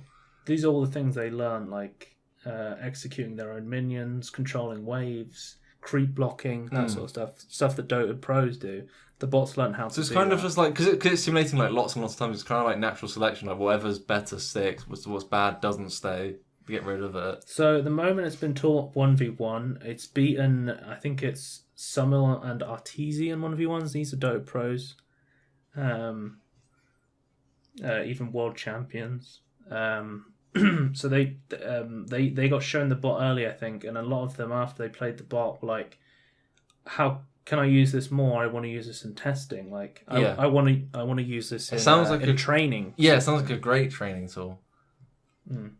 But what they said, OpenAI, they said they want to build teams of pros. They want to build a team of bots that can fight in a 5v5 tournament. So they're going to make like a team of bots to fight in like the international, which would be insane. Or they want to make they want to make a team of bots and humans and see how they play with each other. I find it interesting though, like if a team of bots, like normally like, oh, they're just gonna like network together, but they can't. That'd be against the rules. They can't just be one person playing all of them. We've got some stats as well. It's very confusing stats. Yeah. I'm not a Dota guy. I'm not a Dota person, and I don't know, like... it's very confusing. But the whole thing is interesting, though, right? Like they're only allowed to use, like, a certain item build, and they said when they put it against Cat, he used an unusual item build where he built an early magic wand, and then they added it to the item build to the training wish list, and then the bot learned how to beat that. Right. Okay.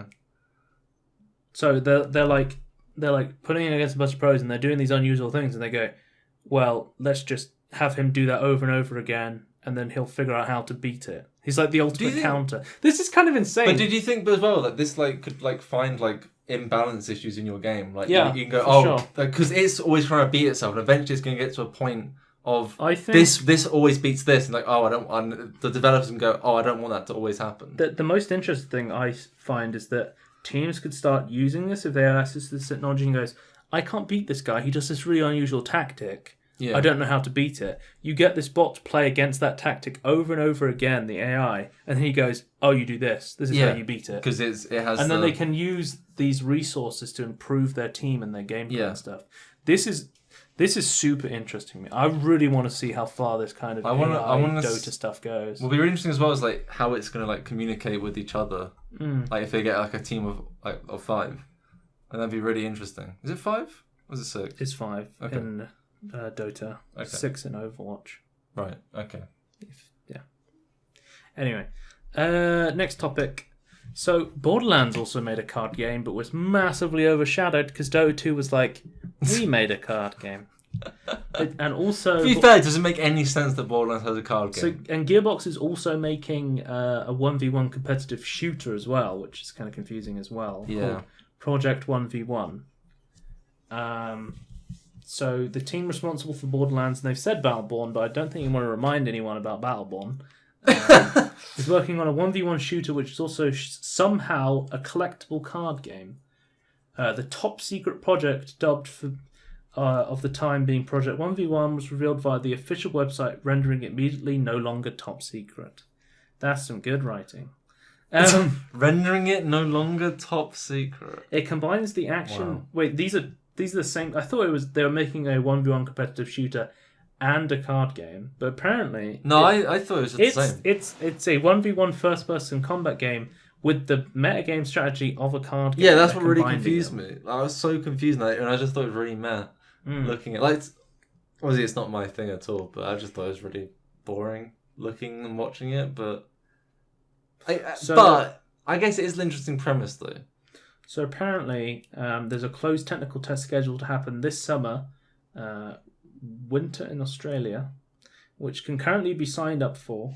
Yeah, you have to remember the South It'll Hemisphere be is like the North opposite. American centric, with international players warned that they might get decreased performance. 3 modes will feature, including ranked, challenge, and arena, and that's all we've got. And Gearbox is also still working on Borderlands 3 as well. So there's that. Well, we'll see, I guess. We have as much information on the Borderlands card game as we do the Dota 2 card game. I would say we have more on Borderlands. I don't think we do. We I think we actually have more information on the Dota from Sean, Day 9. No, I reckon we've got more from Borderlands. Okay. Well, I'm 100%. how are we doing on time? We've got like half an hour remaining until the 2-hour mark. Well, oh Jesus. Okay. Next, we want to talk about No Man's Sky expansion. Atlas Rises is the next the next thing to come out for No Man's Sky from Hello Games, our good friend Sean Murray. Yeah, you can now see each other's wisps. So when No Man's Sky was coming out, you said to me, Joe, is this game going to be good? And I said, it's not going to be the game everybody wanted. No. It's going to be a different game. Yes. But I think it's going to be a good game. And you know what? I was right. You're still right. Yeah. And I this think- this is the update that actually made me buy it, but I've not played it yet. So yeah, Tony's actually bought this game. So I don't own the game because I immediately refunded it on launch. Yeah. As my friend bought it for me. And you told him not to. I wasn't someone who bought into the hype and was like, I'm No. going to pre-order this. My friend pre-ordered it for me under the misinformed understanding that it was multiplayer, which I told him that it wasn't actually multiplayer. Not even slightly. Yeah. However, in this update, it's not multiplayer yet either, but you can match instances, so you can like see the same world, and you can then see each other's wisp. From what I can remember, I think it's a wisp or like another weird thing. They said they're kind of closing the story as well of No Man's Sky. Yeah. Where you follow the thing to get to the center of the universe. There's a new character and a new alien that you follow, which actually looks really cool. Actually, because they had it was we could call it a failure of a launch, right? It was very much hated on when it launches. To be fair, they put too much emphasis on like this infinite thing, and so when he actually then played it, it was just like the same old. So yeah, it was a failure. The problem was that they basically what happened was it was like, who was it that was back? It was Sony. Sony said, we're going to show this at E3 if you make a trailer for us in like a couple of weeks or something like that. Yeah. E3 is soon. Make a trailer for us. And then they had this massive publishing push, this PR push from Sony. And they were like, I don't think this game is going to be what you guys are thinking it's going to be. Well, I think Sony were the ones that wanted like $60 launch as well, which is ridiculous. Like, for that type of game. But like, I just have to say, shout out to Sean Murray for not giving up, even though... everyone in the dev team, like, not just Sean Murray. Sean Murray was the one that made the promises, but... Shout out to Hello Games for continuing to keep working on this project, no matter how broken it was on launch. Yeah, I want to say, like, 3 massive updates as well. They weren't small, just like minor fixes. Base building, is it Pathfinder? The base building, vehicles, and now story stuff, basically, and transportation. The Atlas Risers. Because we said, with each update, we said they almost got a list of everything that was wrong with it, and they went... We'll do one at a time. Yeah, they went... Fix this. They fixed all the issues that people also, with every update, they put like a load of things... Like, I think in the first update, they made it so like components stacked, so there wasn't as much inventory bullshit. And then they made it like even easier as well. Like, so there's now different ships have more cargo slots. Like, actually makes sense. And I asked you the last update, is it good enough to buy? And you said, not yet. I'm waiting for one more update. Yeah. And now the next update came out, and it was really cool. I really want to play the new story elements to it. It actually looks really good.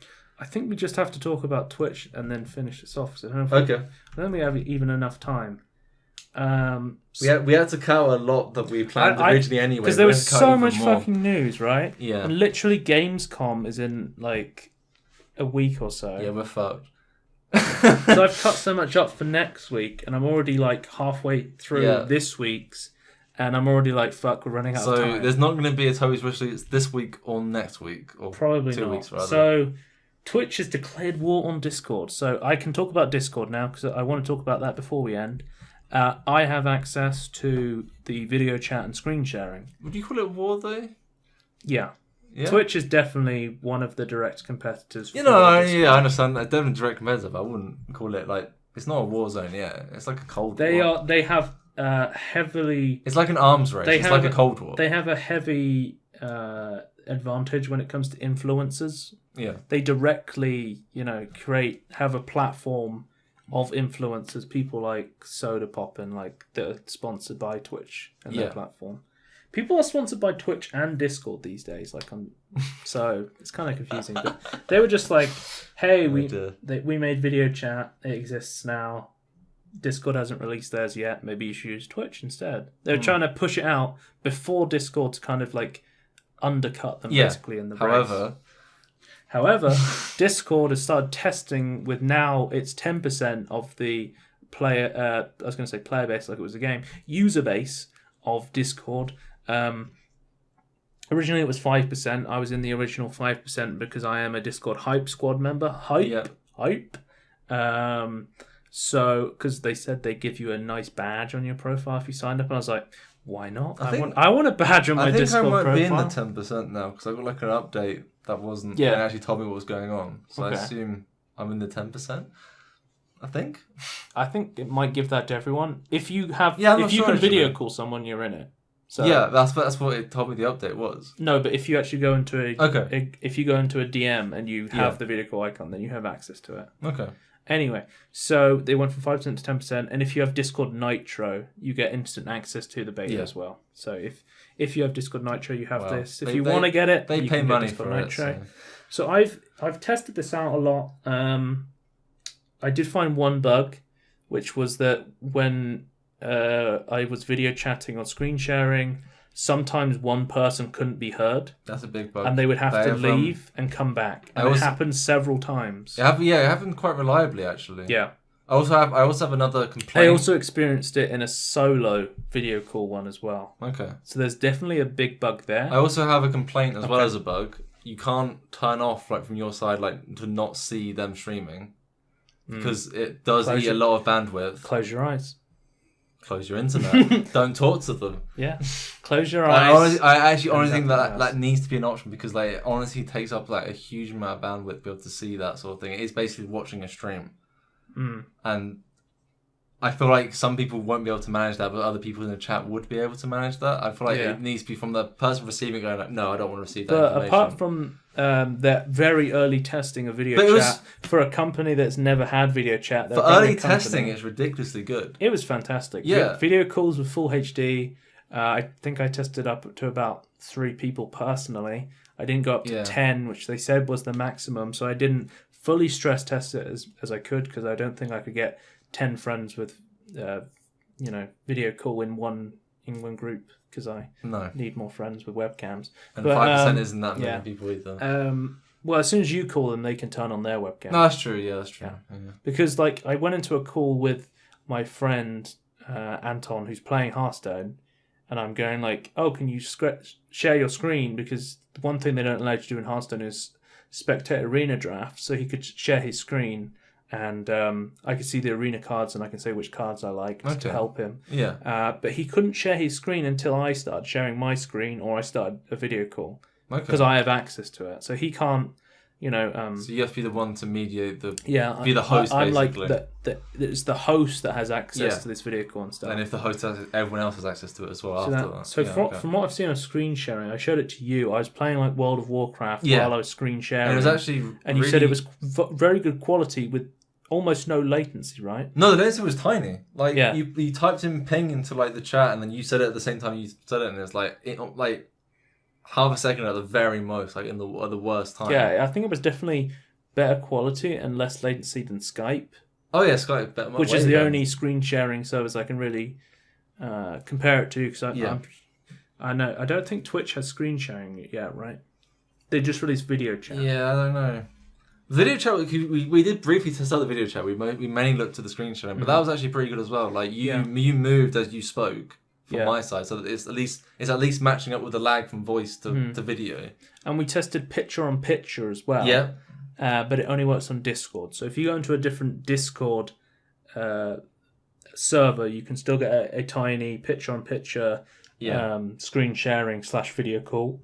Window, but it doesn't work on any other window. It's like not a big Skype problem. Does. Not a big problem for us because we can just put on another. I think it's fair to compare monitor. it to Skype because Discord's marketed literally as Skype. No, absolutely. Like for the longest time, Skype for gamers. It hasn't quite. It's been better in Skype in many ways, but it hasn't had all the features of Skype until. And people have been waiting now-ish. real long for video calls and screen sharing, right? Like a year at least. But yeah, it's finally here. For 5%, 10%, I like what I'm seeing. They said it's going to launch. They said it's going to launch. It won't be at least until the end of this month before it launches. Yeah, I know that they're trying to do all the back end stuff, and they're trying to get more servers. Yeah, so what there's a lot of more data. What I was going to say is, I think it's a lot easier for Twitch to do video calls because they're owned by Amazon. Yeah. And they're also Twitch, so they're like some of the biggest companies. I think the Amazon CEO is now he's almost the richest man in the world. He's the second, right? Isn't he? I think Bill Gates is still number one. Yeah, but he's almost the richest man in the world. Amazon is popping off in terms of fucking the revenue they're making. Well, they're going into everything. They want groceries. They want every. So they have the resources. They're Twitch. So they know video. They've been working on video encoding for years. Well, they even have Amazon Prime, so they have video from that as well. They know how to do live video though with Twitch. Yeah. They definitely have the servers for video encoding because Discord said they were backing up all their servers because of all their users. Yeah. And this is definitely interesting to see. I don't really know anyone who uses Twitch as a voice. No. I have it because they bought Curse and they turned Curse into Twitch. Yeah, so Twitch app. I have it for Minecraft. Yeah, That's really weird to say. I have it for Twitch WoW add-ons and I have it for Twitch Prime game library. Okay. Yeah. But now they've added dark mode, they've made it more like... I swear, every time they make like an app, they make it look like Discord. So no, I feel like they've made it darker, but it looks a lot less like Discord now. Like they've instead of making it vertical on one side and in the middle, it's now more I guess, more across everywhere now. Every stream, I mean, it still has a thing on the left for sure, but like they've moved the They've made main it so things you to the can top. now watch Twitch in the app.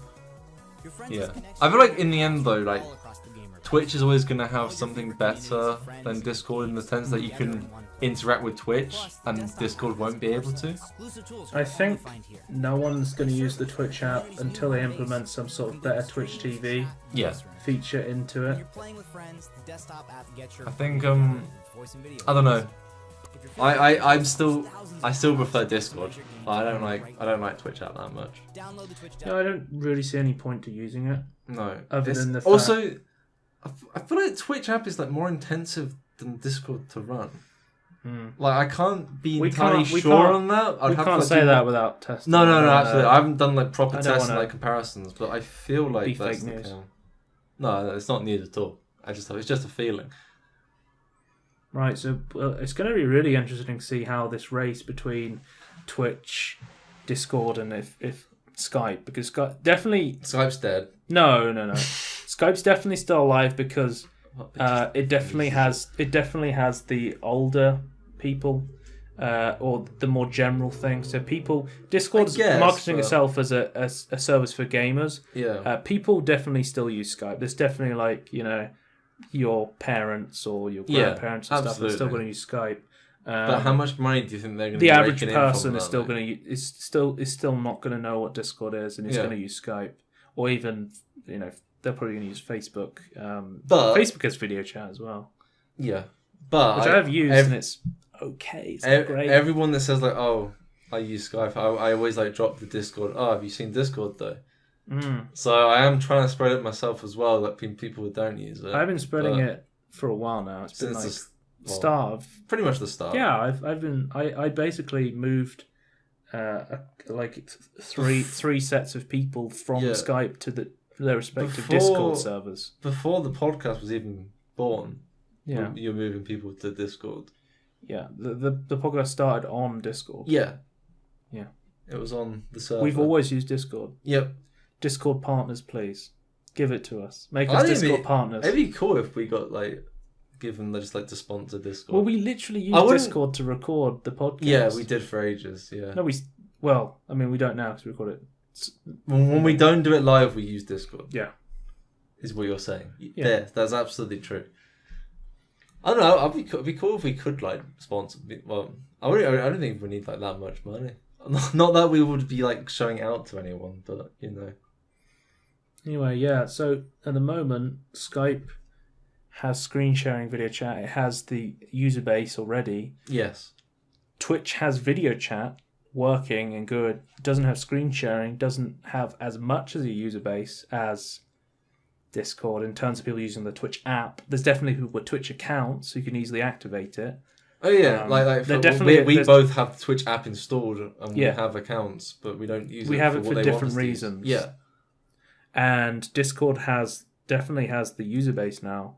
Definitely got dedicated gamer fans. It's testing video chat and testing screen sharing. We'll see where the user bases lie when all these things come to fruition. We see the screen sharing video chat fully launched. We need to wait until the arms race, the Cold War, actually come when all the ammunition has been spent to make these weapons to see what actually happens. Are we going to the end of the podcast now? Because I got to skip a whole lot of shit. Look, we're halfway in terms. Well, not exactly. They're not as big, some of them, but some of them are big. Anyway, but yeah, I think we're gonna have to finish. Peter Molydeux tweet of the week is: imagine a game where the only way to communicate or interact with others are through reflections. Outside of them, the world is static. Thanks for that, Peter Molydeux. I can't imagine a game working and being interesting, Peter. I'm gonna have to veto that idea, I'm afraid.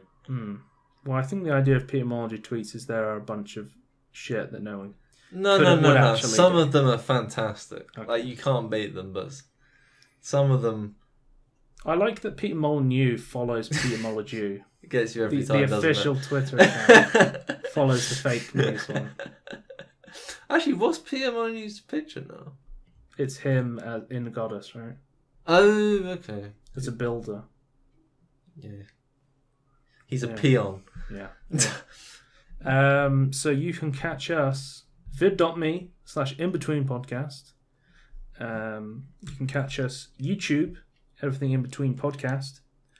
If you can't find us, type in Between Podcast, Peter Molyneux. That's what I usually do, because that gets you straight to the relevant channel. We put Peter in a lot of stuff, so yeah. Yeah. Usually when we make thumbnails, I go, let's come up with an interesting thumbnail, and if we can't think of one, Peter Molyneux clickbait. That's the usual next go-to thumbnail, if we can't think up one. But yeah, you can catch us. You can catch me personally on Twitter at Scorn2000. Tony doesn't exist on Twitter still. We make this joke every week. I'm still a but you still haven't verified yourself on Twitter. I'm not going to. I have an Instagram now, but I don't know if I'm going to share that personally. So if anyone's interested and is listening, tell me, and I will think about it. You're probably not. It's probably Michael. Who's Tom? Every time the Dalek Tom. Someone wants me to follow someone called Tom. And of course, I'm not going to leak my Facebook, but you can go to @Scorn2000 on Facebook and follow the Facebook group there for updates if that's your preferred social media. That is the end of the podcast. Goodbye. Bye.